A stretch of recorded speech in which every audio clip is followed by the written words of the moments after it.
la Yesu na kwa damu ya Yesu, na nyamazisha nguvu za giza, na nyamazisha falme za giza na mapepo mabaya katika ulimwengu wa roho yanayojihudhurisha wana wa Mungu wanapohudhuria, katika jina la Yesu na kwa damu ya Yesu. Nateka nyara kila fikra zikapate kumtii Kristo mwana wa Mungu aliye hai, katika jina la Yesu.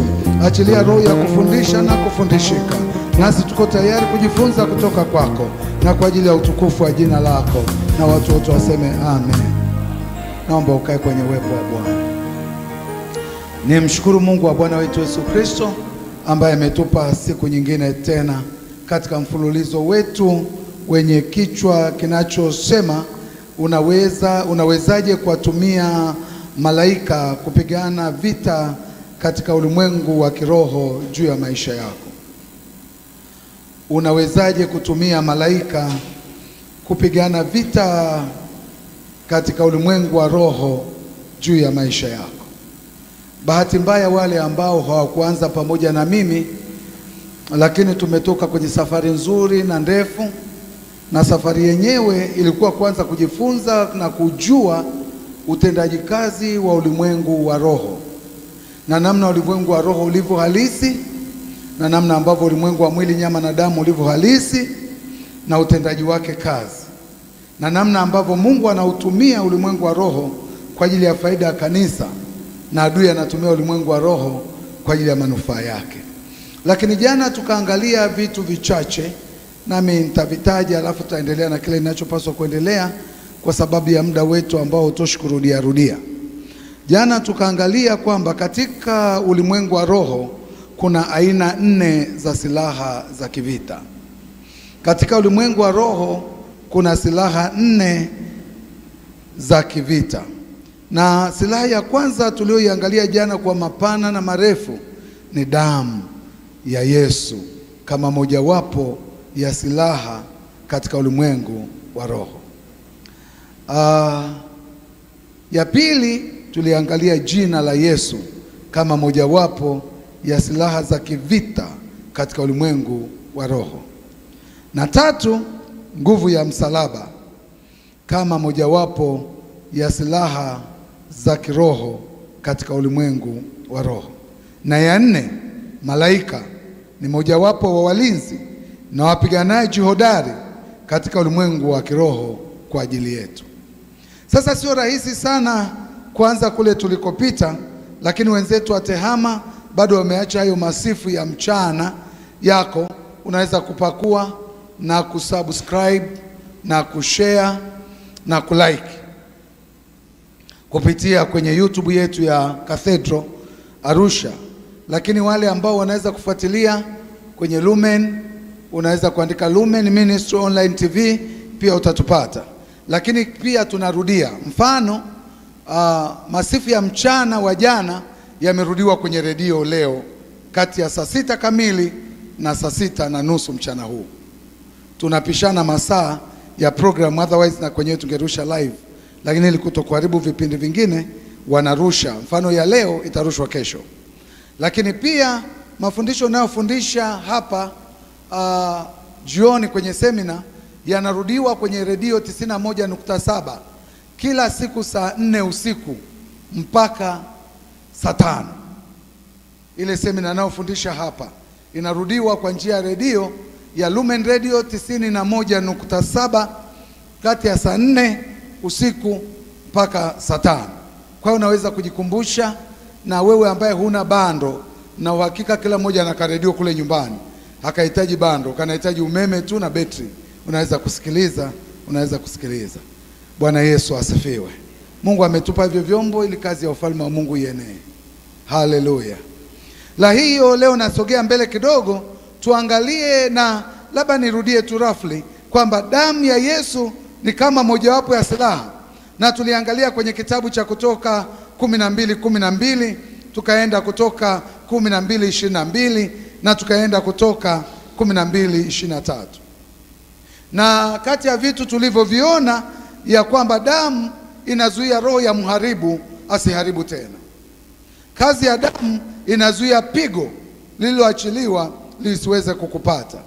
Lakini tuliangalia jina la Yesu, tukaona katika Filipi 2:10 Matendo ya Mitume 16:18 na Matendo ya Mitume 4:8, namna ambavyo lina nguvu, lina uweza, na Biblia inasema tumepewa jina hilo, tumepewa jina hilo. Lakini leo nataka tuangalie nguvu ya msalaba kama mojawapo ya silaha za kiroho katika ulimwengu wa roho. Tufungua pamoja na mimi waraka wa kwanza wa Mtume Paulo, mlango wa kwanza mstari wa 18. Tafadhali watu wa tehama. Waraka wa kwanza wa Mtume Paulo, mlango wa kwanza mstari wa 18. Mlango wa kwanza. Waraka wa kwanza wa Wakorinto, sio wa Galatia, wa Korinto. Wa Korinto, mlango wa kwanza mstari wa 18. 1, 2, 3, macho ubaoni.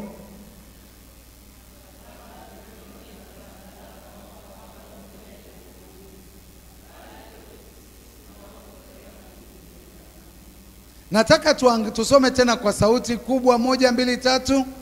Kwa sababu neno la msalaba kwa wanaopotea ni upuzi, bali kwetu sisi tunaookolewa ni nguvu ya Mungu. Angalia lile neno pale chini, ni nguvu ya Mungu.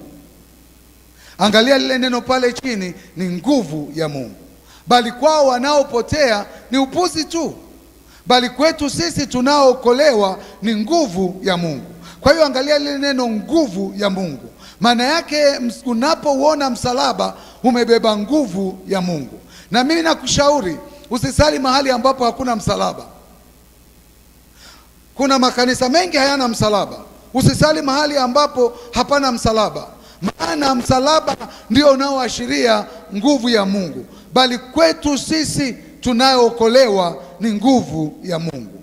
Kwa hiyo ndani ya msalaba kumefichwa silaha za kiroho zinazoweza kutusaidia kupigana nasi katika ulimwengu wa roho.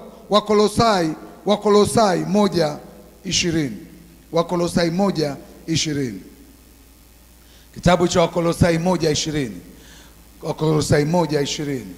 Nguvu ya msalaba kama mojawapo ya silaha ya kivita katika ulimwengu wa roho. Macho ubaoni, 1, 2, 3. Na kwa yeye kuvipatanisha vitu vyote na nafsi yake, akiisha kufanya amani kwa damu ya msalaba wake. Kwa yeye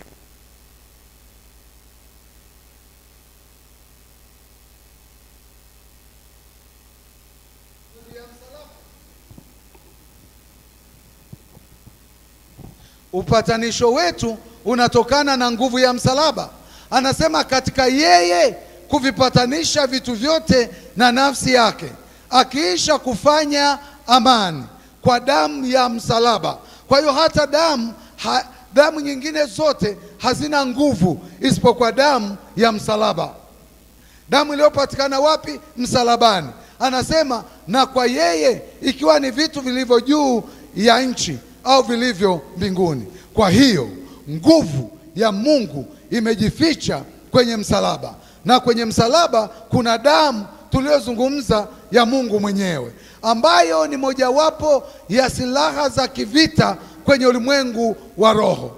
Ukijua kutumia msalaba kama silaha yako mojawapo, adui anauogopa msalaba kuliko kitu kingine chochote kwa Mkristo. Haleluya. Na ndio maana ulipobatizwa waliweka alama ya msalaba kwenye paji lako la uso na kwenye kifua chako. Maana yake katika ulimwengu wa roho ni silaha. Maana yake katika ulimwengu wa roho inaonyesha kwamba umekwisha kununuliwa. Wewe sio wa kawaida, umenunuliwa. Imewekwa ile alama, hatuioni katika macho ya nyama na damu, lakini nataka nikwambie mapepo na nguvu za giza zanaijua na wanaiona. Hujanielewa. Shida tunapokuja kubatiza watoto tunawabatiza kawaida. Na watumishi wanachofanya ni kuweka alama ya msalaba kwenye paji la uso na kwenye kifua. Maana yake ni lazima uone nguvu ya Mungu ndani ya huo msalaba. Ni kweli iliwekwa na maji, ni kweli imefutika, ni kweli haionekani, lakini nataka nikwambie kwenye ulimwengu wa roho haijafutika, bado ipo, bado ina nguvu, bado inakulinda. Ni wewe tu umekorofisha kwenye hii safari yako. Unaporudi kwa Yesu, ile nguvu ya msalaba inabaki pale pale. Oh, haleluya! Kwa hiyo msalaba kama mojawapo ya silaha ya kivita katika ulimwengu wa roho. Wakolosai 2:14 mpaka 15. Wakolosai 2:14 mpaka 15. Wakolosai, macho baoni, 1, 2, 3. Akiisha kuifuta ile hati iliyoandikwa ya kutushtaki kwa hukumu zake, iliyokuwa na uadui kwetu, akaiondoa isiwepo tena, akaigogomelea msalabani. Mstari wa 15. Akiisha kuzivua enzi na mamlaka na kuzifanya kuwa mkogo kwa ujasiri, akizishangilia katika msalaba huo. Kwa hiyo msalaba ni alama ya ukombozi. Msalaba ni alama ya baraka. Msalaba ni alama ya msamaha. Kwa hiyo zile hati za mashtaka, za dhambi, za makosa, za uovu, Yesu alizibeba akazipeleka msalabani. Ngoja niangalie kwa macho mawili. Wangapi wamewahi kutubu kwenye maisha yao, lakini bado wakawa wanakumbushwa kwamba hawajasamehewa? Hilo swali gumu, wachache sana watasema.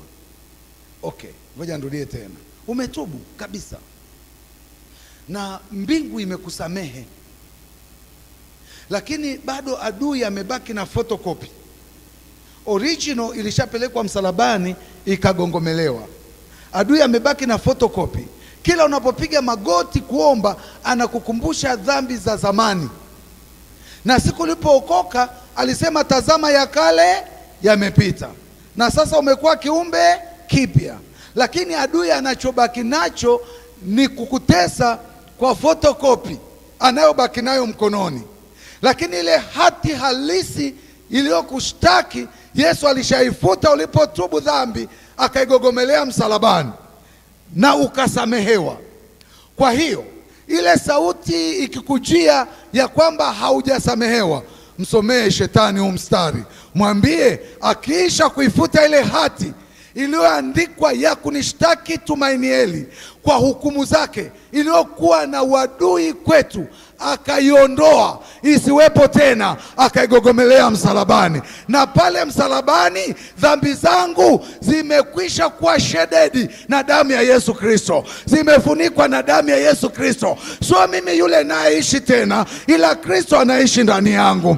Zile dhambi zangu zote, yale makosa yangu yote, ule uovu wangu wote, bila kujali ni kubwa au ni ndogo, zilipogogomelewa pale msalabani, aliziacha pale msalabani, na mimi ni huru kabisa.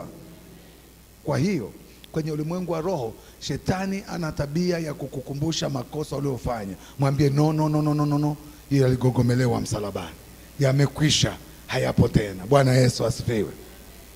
Kwa hiyo msalaba utauona ulivyo na nguvu yake. Msalaba utaona kwamba ni nguvu ya Mungu ya kukusaidia, ya kukuvusha, ya kukupeleka mahali ambapo Mungu anataka uende. Kwa hiyo msalaba kwa wanaopotea ni upuzi, lakini kwetu tunaokolewa ni nguvu ya Mungu. Hakikisha unajifunza kuupenda msalaba. Hakikisha nyumbani kwako una msalaba. Ni ishara tu ya nje ya kwamba hapa ndipo ukombozi wangu ulipopatikana. Haleluya, haleluya. Wale waliosafiri kwenda Israel, kila kwenye nyumba ya Israel wamebandika kitu mlangoni, na kilichowekwa pale mlangoni ni zile amri 10 za Mungu, na kila wakitoka lazima waziguse na wazibusu ndio watoke. Kwa hiyo hata nikiingia kwenye hoteli ninaangalia kwanza kwenye mlango, Nikiona ile alama najua hii hoteli ni ya Myahudi. Ukikuta hamna ile alama, maana yake hoteli uliolala sio ya Myahudi. Haleluya. Kwa hiyo utaviona vitu viwili kwao. Utaona mzuza, wanaita mzuza. You can Google. Hii inaitwa mzuza. Mzuza wameweka kule ndani amri 10 za Mungu. So unakumbuka naambiwa uziandike kwenye malango ya nyumba yako. Watoto wako wanapotoka, uiweke kwenye paji la uso, uweke kwenye mikono. Kwa hiyo kuona pale kwenye Will Walling wanaenda pale, wamefunga zile amri 10 kwenye mikono yao, wamefunga kwenye uso, wanasali pale kwenye kale ka upande ka ukuta kaliko baki. Lakini ukienda kwenye nyumba zao hapa mlangoni utaona wameweka mzuza. Na ukiingia kule ndani lazima uone minora. Uone minora, zile kendo 7 za vitaa vya vinara vya vitaa 7. Unajua hii ni nyumba ya Myahudi. Unajua hii ni hoteli ya Myahudi. Oh, haleluya. Na sisi kwa Mkristo, alama ya msalaba ni alama ya ushindi. Usikose nyumbani kwako. Acha ikae tu hapo, maana inaweza kukusaidia kupigana kinyume na adui juu ya maisha yako. Haleluya. Na kinachotakiwa sio mbao, ni imani iliyoko kwenye ile nguvu ya msalaba. Mina design makanisa. Mara nyingi sana napofanya nawaambia watu, unakuta mahali watu wameweka minara 2 ya kanisa. Mahali pengine wameweka 3. Mahali pengine wameweka 1. Huwa nawaambia it's better kuweka 1. Ukiweka 3 inapaswa isilingane. Wa Yesu uwe zaidi juu na mrefu zaidi kuliko mingine. Ukiweka 2 inaleta confusion kidogo, lakini lazima 1 uwe chini. Sasa unakuta wengine wanajenga makanisa minara 2 pale mbele imelingana. Tuna msalaba 1 tu wenye nguvu. Ile mingine ilikuwa ya wale uhalifu, haina nguvu kuliko msalaba wa Yesu Kristo. Haleluya. Kwa hiyo unaona nguvu ya msalaba kama mojawapo ya silaha ya kivita kwenye ulimwengu wa roho. Fungua pamoja na mimi Ebrania 12:2. Kitabu cha Ebrania 12. Kitabu cha Ebrania 12:2.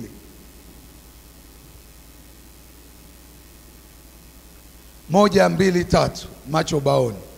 Tukimtizama Yesu, mwenye kuanzisha na mwenye kutimiza imani yetu, ambaye kwa ajili ya furaha iliyowekwa mbele yake aliustahimili msalaba na kudharau aibu, naye ameketi mkono wa kuume wa kiti cha enzi cha Mungu.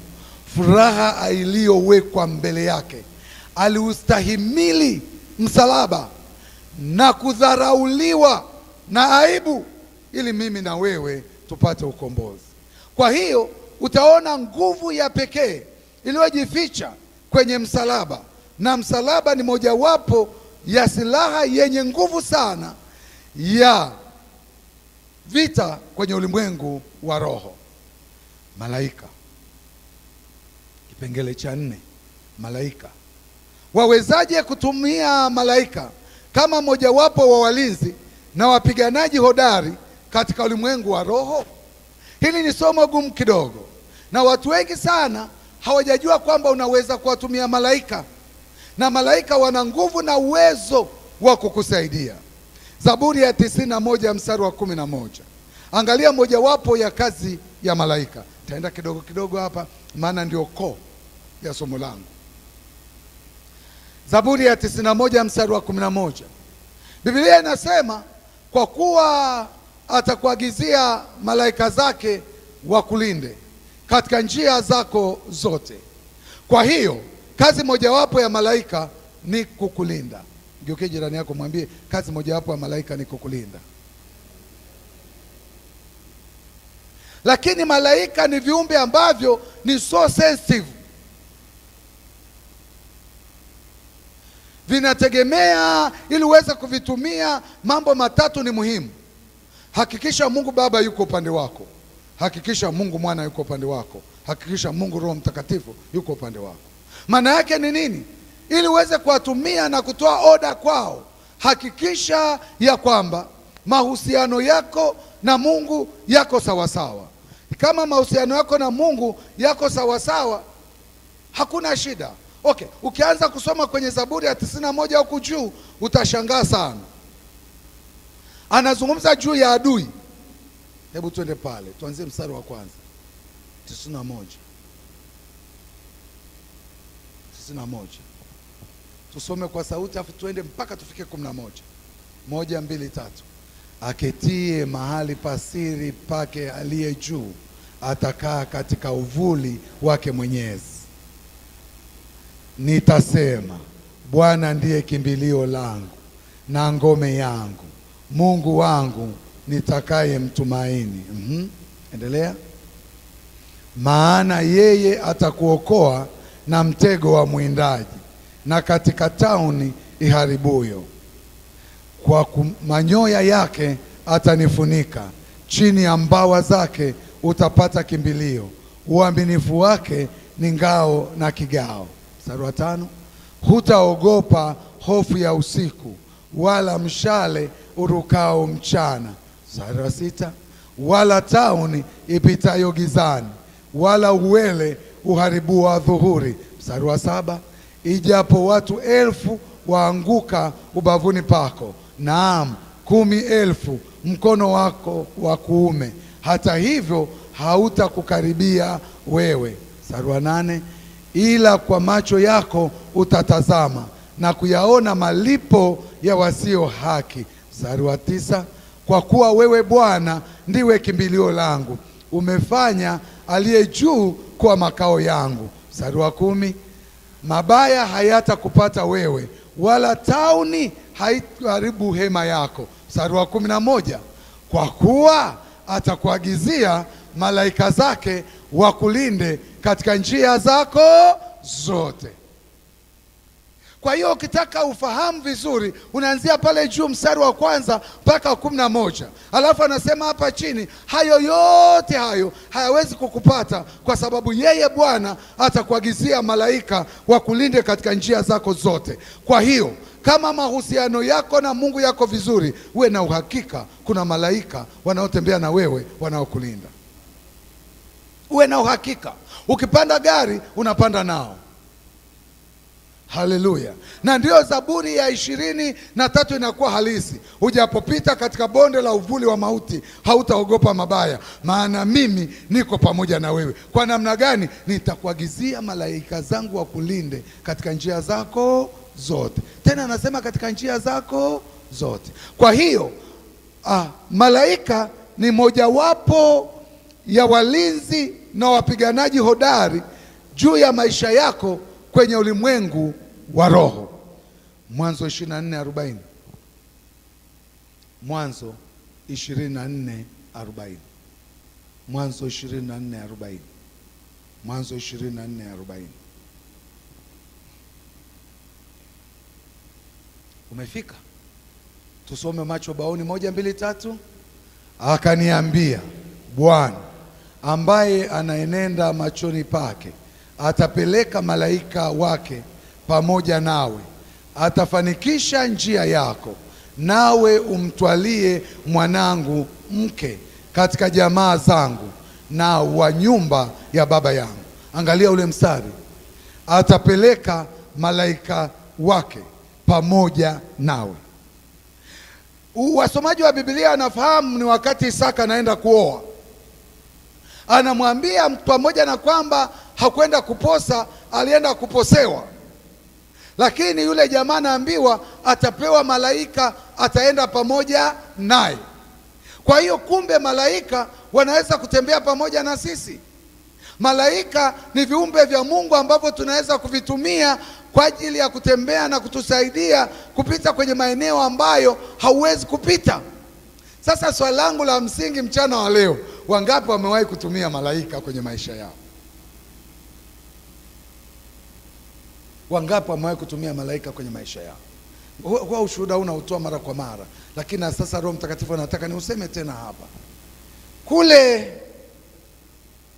Marangu,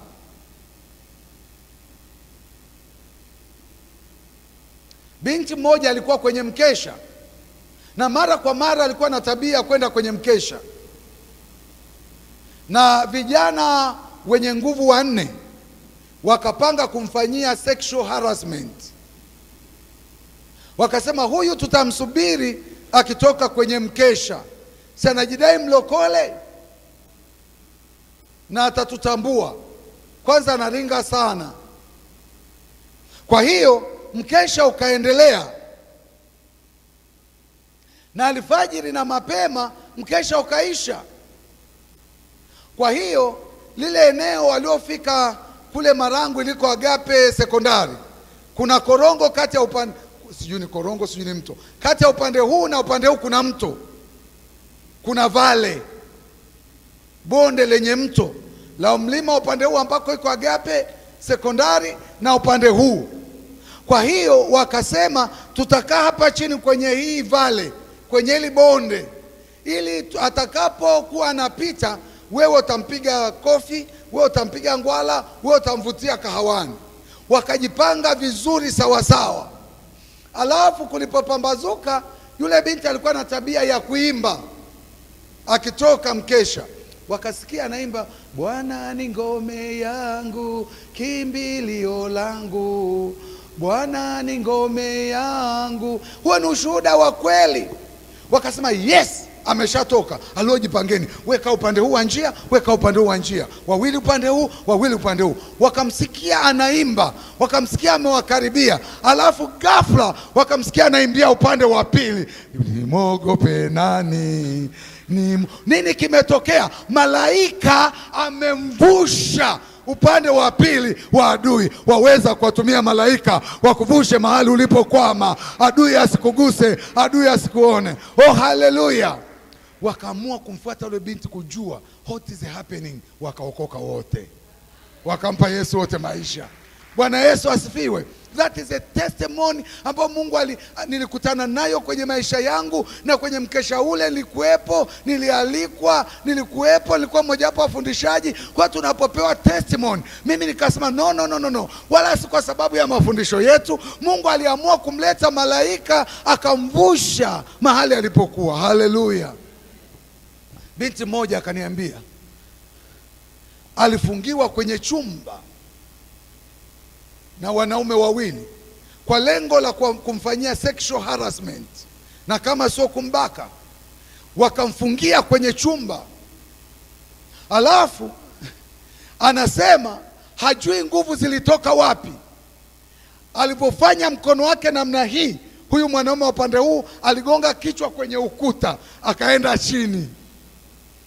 Kwa hiyo akabaki na mmoja. Anasema alipofanya mkono wake namna hii, huyu mwingine naye akaenda chini, akafungua mlango akatoka. Unajua ni kabinti kadogo, hakana nguvu za kutosha. Malaika alishuka akaongeza nguvu kwenye mikono yake, kama alivyoweka nguvu kwenye kombeo la Daudi. Oh, nyinyi hamjui, Daudi hakuwa peke yake, alikuwa na malaika. Ndiye aliyeweka effort, ndiye aliyeweka nguvu iliyoenda kumpiga Goliati. Huyu binti akavuka salama. Unawezaje kuwatumia malaika kuvuka mahali ulipokwama? Nataka nikwambie, malaika ni mojawapo wapiganaji wazuri wa vita vya kiroho kwenye ulimwengu wa roho. Ni sisi hatujui kuwatumia, ni sisi hatujui, hatuna elimu ya kutosha. Walimu wachache sana wanaofundisha namna ya kutumia malaika. Nenda katafute, nenda kagugo, wachache sana wanaofundisha nguvu iliyoko ndani ya malaika, kwamba ni wasaidizi wetu. Hebu mgeukie jirani yako, mwambie malaika ni wasaidizi wetu. Lakini hatuwatumii wapate kutusaidia. Hebu rudisha tena pale kwenye Mwanzo 24:40. Mwanzo 24:40. Akaniambia, Bwana ambaye naenenda machoni pake atapeleka malaika wake pamoja nami, sitaenda peke yangu. Kwa hiyo ukisafiri, mwambie Bwana, mikononi mwako najiweka, nipe malaika ninaposafiri aende pamoja nami. Bwana Yesu, naenda kulala, nipe malaika zako alale pamoja nami. Bwana Yesu, ninasafiri. Bwana Yesu, naenda kazini asubuhi, naomba nisiende peke yangu, naomba unipe malaika waende pamoja na mimi. Malaika watapima hatua zako wakati wa kuruka barabara. Malaika watakuelekeza namna ya kutembea, namna ya kuishi. Oh, haleluya. Hebu fungua pamoja na mimi Kutoka 14. Hii ni muhimu sana. Kutoka 14:19. Kutoka 14:19. 1, 2, 3. Kisha malaika wa Mungu aliyetangulia mbele ya jeshi la Israeli akaondoka, akaenda nyuma yao, na ile nguzo ya wingu ikaondoka hapo mbele yao, ikasimama nyuma yao. Wale wanaokumbuka na historia wana wa Israeli. Sasa angalia ule mstari. Angalia ule mstari. Umewahi kujiuliza swali, kwa nini malaika aliondoka mbele? Soma vizuri katika jicho la ualimu. Kwa nini yule malaika aliondoka mbele? Kumbuka nyuma ya wana wa Israeli lilikuwepo jeshi la Farao. Na walikuwa wamewakaribia. Na wakaanza kulalamika, wakamwambia Musa, umetuleta tufie jangwani. Hebu angalia nyuma, liko jeshi kubwa sana la Farao na mpanda farasi na farasi wa vita. Sisi tunaangamia. Na mbele yao iko bahari ya Shamu, na mbele yao hali haiko shwari, maana iko bahari ya Shamu, na nyuma yao liko jeshi la Farao. Unajua kitu Mungu alichofanya? Akaleta malaika, akamrudisha nyuma, akakaa kati ya jeshi la Farao na wana wa Israeli. Kwa hiyo Biblia inasema kazi ya malaika, akalegeza magudurumu ya wale magari, hayakaenda kwa uzito. Oh, haleluya! Lakini angalia, hebu twende kidogo vizuri. Angalia walivyokuwa namnungunikia Musa. Ukisoma Kutoka 14:14 anasema Bwana atawapigania, nanyi mtanyamaza kimya. Alikuwa na uhakika. Mahusiano. Nilianza kukwambia malaika wanategemea mahusiano yako na Mungu. Nyamazeni kimya, Bwana atatupigania. Alafu alivyosema nyamazeni kimya, Bwana atatupigania, tayari ule malaika aliyekuwa anawaongoza akarudi, akakaa nyuma yao. Na ile nguzo ikarudi nyuma, ikakaa kati ya adui ya wana wa Israeli na wana wa Israeli. Ni maombi yangu mchana wa leo, malaika wakae katikati yako na adui zako. Malaika wakae katikati yako na wanaokutafutia mabaya. Malaika wakae katikati yako na wale waliokuzulia mabaya. Haya ni maombi yangu mchana wa leo. Wale wote walio kinyume na wewe, Mungu awatenge na wewe na malaika, wasikufikie, wasikuguse. Hebu sema amen. Mungu akapigana upande wao. Angalia ile story ilivyokuwa. Malaika hakuondoka mpaka walipovuka bahari ya Shamu. Ngoja nikwambie, haijalishi jaribu unalopitia, ni dogo kuliko lile la wana wa Israeli, lakini tukitumia malaika, hata kuachia njiani, hata kupeleka kwenye hatima yako, hata kupeleka kwenye destiny yako, hata kupeleka pale Bwana alipokupanga ukae uende. Maana yule malaika hakutoka pale nyuma, aliendelea kubaki pale nyuma. Mpaka Mungu anamwambia Musa, una nini? Anasema nina fimbo. Na wengine wanafikiri yale maji yalikatika mara moja tap. Haya kukatika mara moja. Waliendelea kukaa pale usiku kucha. Upepo ulikuja ndio kwa anarudisha yale maji usiku kucha. Take note. Kasome Biblia yako vizuri. Maana kuna watu wanasema alipopiga tu maji yakatengana. No. Kulikuwa na mchakato. Kulikuwa na process. Usiku kucha upepo unavuma, ukarudisha yale maji yakasimama. Na wakati huo matairi ya farasi na magari ya moto yalikuwa yamepunguzwa speed, yamekuwa speed governor. Kwa hiyo wana wa Israeli wakaingia bahari ya Shamu, na mtu wa mwisho aliporuka upande wa pili, na mtu wa mwisho kwa adui yao alikuwa ameingia baharini. Alafu akaambiwa piga tena maji. Hayakuchukua usiku kucha kurudi, yakarudi instantly. Nataka nikwambie, malaika akitembea pamoja na wewe atawaangamiza maadui yako. Maadui zako hawatakuonea tena. Maadui zako hawatakuonea tena. Kwa nini? Malaika atapigana hivyo vita kwenye ulimwengu wa roho. Wakati wewe umerelax, wakati wewe umelala, wakati wewe una celebrate, malaika ndio wanaopigana. Wape kazi malaika, wapigane upande wako. Ili wape hiyo kazi, lazima utengeneze uhusiano wako na Mungu kae vizuri kwanza. Kuna mtu mmoja ananielewa?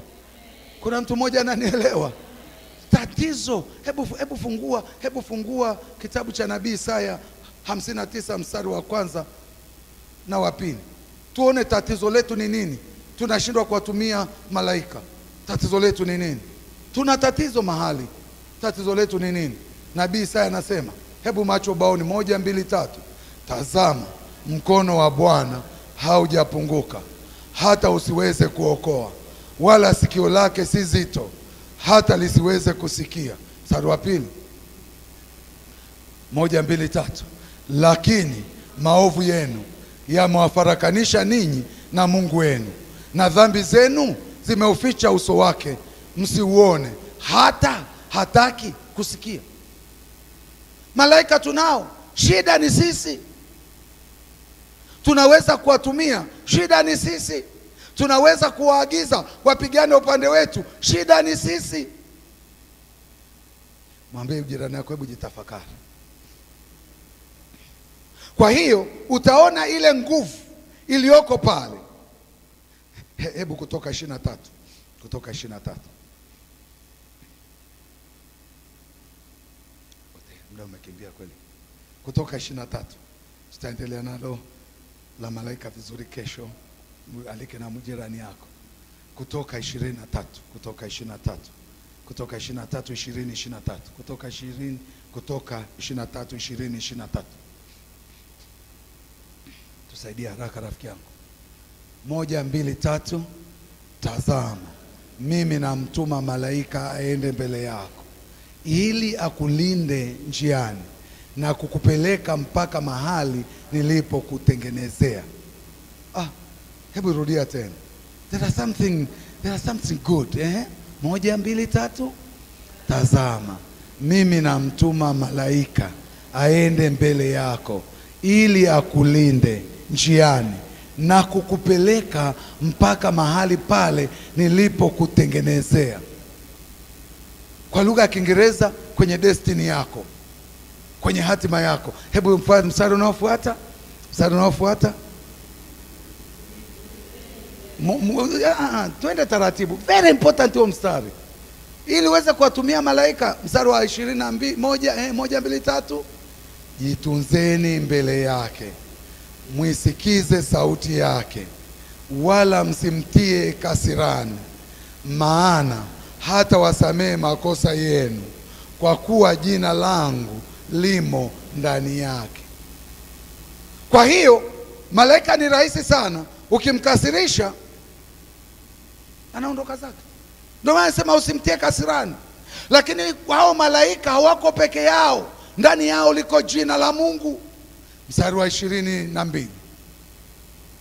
Mstari wa 22. Lakini ukisikiza sauti yake kweli na kuyatenda yote ninenayo mimi, ndipo mimi nitakuwa ni adui wa adui zako na mtesi wa hao wakutesao. Mstari wa 23. Kwa kuwa malaika wangu atatangulia mbele yako na kukufikisha kwenye Mwamori na Muhiti na Mperezi na Mkanani na Muhivi na Myebusi, nami nitawakatilia mbali. Anasema mapepo, nguvu za giza, majini, za izuri, sijui nani watakuwepo, lakini mimi Mungu na malaika wanaokuongoza hao wote nitawakatilia mbali. Simama kwa miguu yako. Naona mwinjilisti anaangalia saa. Ni somo zuri, ni somo tamu.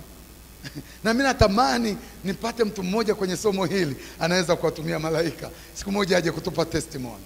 Haleluya.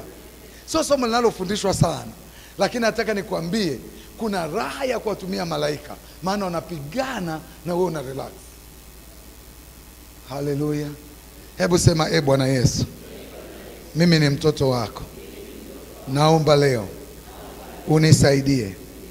Natengeneza kwa upya uhusiano wangu na wewe, ili niwatumie malaika niwaagize wasimame wapigane upande wangu. Bwana Yesu, nakusihi kwa jina la Yesu, nipe hiyo hekima ya kutengeneza kwa upya mahusiano ya mimi na wewe. Asante Yesu, utanisaidia ili napowatumia malaika, Bwana, wasimame upande wangu. Na kukaribisha Mungu Baba, Mungu Mwana, Mungu Roho, ukae ndani yangu, uwe Bwana wangu, uwe Mwokozi wangu, kuanzia leo, kuanzia sasa na siku zote. Shetani, chochote unachonidai leo, nalipa damu ya Yesu iwe fidia ya hicho unachonidai. Nalipa damu ya Yesu iwe fidia kwenye kazi yangu, kwenye afya yangu, kwenye biashara yangu, kwenye mipango yangu. Nalipa damu iwe fidia ya chochote unachonidai, iwe kinatoka kwenye kiti cha mila na desturi. Ninalipa damu ya Yesu. Na kama ziko sadaka zilizotolewa, nami leo ninakuja na damu ya Pasaka kama sadaka ya kunitetea, ya kunikomboa, ya kunirudisha, kwa jina la Yesu. Pata muda wa kuomba kidogo, pata muda wa kuomba, pata muda wa kuomba, pata muda wa kuomba. Baada ya muda wa kusema neno la Mungu peke yako, mwambie Bwana, niko mbele zako. Mwambie Bwana, niko mbele za kiti chako cha neema na rehema. Mwambie Bwana, niko mbele ya madhabahu yako iliyojaa damu ya mwana kondoo. Mwambie Bwana, ninakuamini ya kwamba ninatengeneza uhusiano wangu na wewe. Hautaniacha, sitapungukiwa. Niwapo barabarani, niwapo njiani, niwapo mahali popote pale, Bwana utakuwa pamoja nami. Mungu utanitetea, Mungu utanipigania. Niwapo njiani, ninakusihi, tuma malaika zako wanilinde katika njia yote ninayopita, ninapokula, ninapokunywa, ninapooga, ninapolala. Tuma malaika zako wanilinde, adui asipate nafasi ya kunishambulia kwa jambo lolote. Nami naachilia damu ya Yesu Kristo iwe ulinzi wangu. Nami naachilia uweza wa kimungu uwe ulinzi wangu, uwe ulinzi wangu katika jina la Yesu. Na kwa damu ya Yesu, kila mamlaka za giza, kila falme za giza, kila mapepo wabaya katika ulimwengu wa roho hayatanishambulia. Maana kuanzia leo, kama walivyowapigania wana wa Israeli, kama walivyowapigania wana wa Israeli, ukakaa katikati yao na adui zao, ndivyo utakavyonipigania, ndivyo utakavyosimama kwa ajili yangu na nyumba yangu na kazi yangu na biashara yangu. Sitaogopa, maana Bwana utakuwa mchungaji wangu kuanzia leo, kuanzia sasa, katika jina la Yesu na kwa damu ya Yesu. Yes. Amen. Shukuru Mungu kwa sadaka yako. Mwambie Mungu asante. Unapoenda ofisini, unaporudi ofisini, unaporudi kwenye kazi yako, unayenisikiliza, unayenitazama, mwambie Mungu asante kwa ibada hii. Mshukuru Mungu, mshukuru Mungu. Mungu wetu, tunakushukuru. Umesema nasi Bwana, umesema na maisha yetu na mioyo yetu. Pokea sifa, utukufu, heshima na mamlaka. Huu ni mchana wa baraka, huu ni mchana uliobeba kibali, uliobeba neema, uliobeba utukufu, uliobeba heshima. Tunakubariki Bwana. Umemtumia mtumishi wako sawa sawa na kusudi lako, nasi umetupa chakula cha mchana, tumeshiba. Tunaomba neema yako itufunike, wingu lako la baraka liende pamoja nasi, litembee pamoja nasi. Wana wako wakabarikiwe wanaporudi kazini, wanaporudi kwenye ofisi, wanaporudi kwenye biashara, wanaporudi kwenye ajira, wanaporudi kwenye kazi mbalimbali za mikono yao. Ukawabariki Bwana, ukawakutanisha na baraka zao, ukawakutanishe na baraka zao kwa damu ya Yesu, kwa damu ya Yesu. Pokea sifa, pokea utukufu, heshima, mamlaka na enzi katika jina la Yesu Kristo. Wote tuseme amen. Amen. Wakati unakuja kutoa sadaka yako, kuna bahasha hapa, na kesho tutakuwa na sadaka maalum kwenye lunch hour. Unaweza ukatusaidia wakati unakuja hapa kutoa sadaka yako, ukachukua bahasha yako. Kumbuka ni moyo wako wa kupenda, ni moyo wako wa hiari. Kwa kesho tutakuwa na sadaka maalum na tutaitoa kwa njia ya bahasha. Mungu wa mbinguni akubariki, na karibu umtolee Bwana sadaka yako. Tupokee baraka za Bwana. Simama tupokee baraka za Bwana. Bwana Mungu akubariki na kukulinda. Bwana Mungu akuangazie nuru za uso wake na akufadhili. Bwana Mungu akuinulie uso wake na akupe amani. Katika jina la Mungu Baba na Mwana na Roho Mtakatifu.